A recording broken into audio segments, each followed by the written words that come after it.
good morning, everyone. Welcome to the new series of Thought for the Day. We've as you realise, we've had a break for the summer, and that's been a welcome break. And hopefully, we come back refreshed, and that we're able to provide something or something sometime that you might connect with, or that might be helpful to you in some way.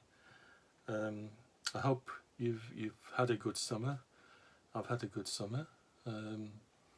We've not been away on a big holiday, but we've been here and there, up to Northumberland and to Yorkshire, and that's been really nice. And I've discovered a new hobby, which is furniture restoration. Well, most people, I think it's really upcycling, but I've been enjoying doing that, and I'll talk about that at some other point, perhaps later this week. On last Monday, we were in our ministry meeting.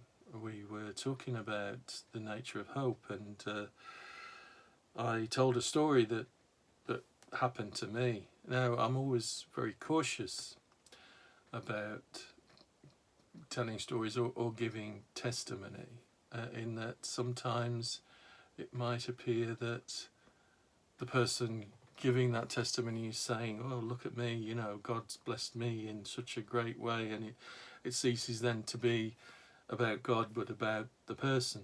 So I hope that I don't come across in that way in this story. But it's a few years ago, and and some of you will know from these thoughts for the day, and some of you will know me personally, that I have suffered serious depressions in my time, and sometimes those serious depressions are the times when I've really come close to God. Anyway, this one time, my wife and I and my daughter, I was going through quite a bad depression, but we decided that we would have a day out and we would go to Rudyard Lake in Staffordshire. It's a beautiful place, and it took me a lot to get ready to go, and so we set off, and I was driving. And we came to a certain point. It was just outside Stoke-on-Trent, and there was a big junction, and there were a series of traffic lights, and we stopped at these traffic lights, and my head just fell forward and my head went onto the steering wheel, and I just said, I can't go on. I can't go on anymore. And it wasn't that I couldn't go on and get across the junction. You know what I mean when I say I couldn't go on. And I stayed there. The traffic lights changed, and I stayed there with my head on the steering wheel, and the cars were peeping behind me, and eventually I got myself together and started to drive across the junction, and we came. There was a few shops either side of the road, and as I was driving up, I looked up at a lamppost, and there was a little hand-drawn sign, a handwritten sign, saying, "There is hope." Now, that felt like sunrise to me. It felt as though the warmth of the sun filled me at that moment, and my heart rose with the sun. I can't fully describe how that little sign made me feel. It just said, there is hope. And we went on to have the most wonderful day, walking round Rudyard Lake, and we went on a little steamboat and had very smoky tea from the boiler on the steamboat, and it was just a lovely day. The sun shone all day, even though the weather forecast was for rain and that it was going to be overcast. So we had this wonderful day, and I'll never forget that day. And then a few years later, I was going to play at a Christian folk club called Room at the Inn. It's a room over a pub in Wolverhampton, and I was going to play some of my songs there.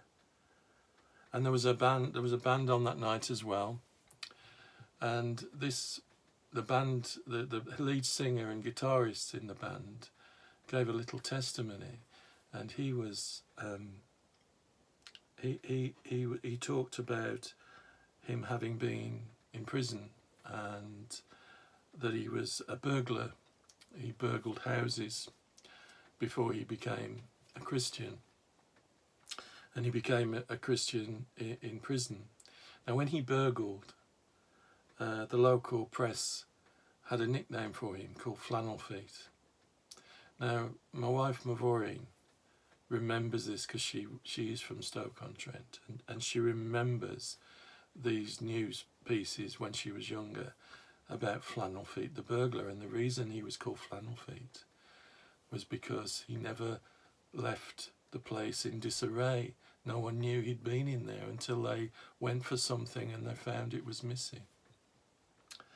And he told this story, and he said that God one time had told him to place, because of his experience in life and the fact that hope had come into his life, to put some signs up on roads in Stoke-on-Trent. And he had to ask the council for permission to put these on, and they gave him permission on the condition that they only stayed up for 24 hours. And it was during that 24 hours that I saw this sign: there is hope. So what are the chances of that? You know, sometimes we call things coincidences, and they're not coincidences. They're God moments. They're God incidents. And we see them, or we potentially can see them all the time, but sometimes we don't see them. But I couldn't help but see that, and then the connection that came all those years later to find the man and meet the man who put that sign up, who made the sun rise for me. Anyway, I'll speak to you on Thursday. In the meantime, look after yourself, and it's good to be back. Take care. Bye-bye.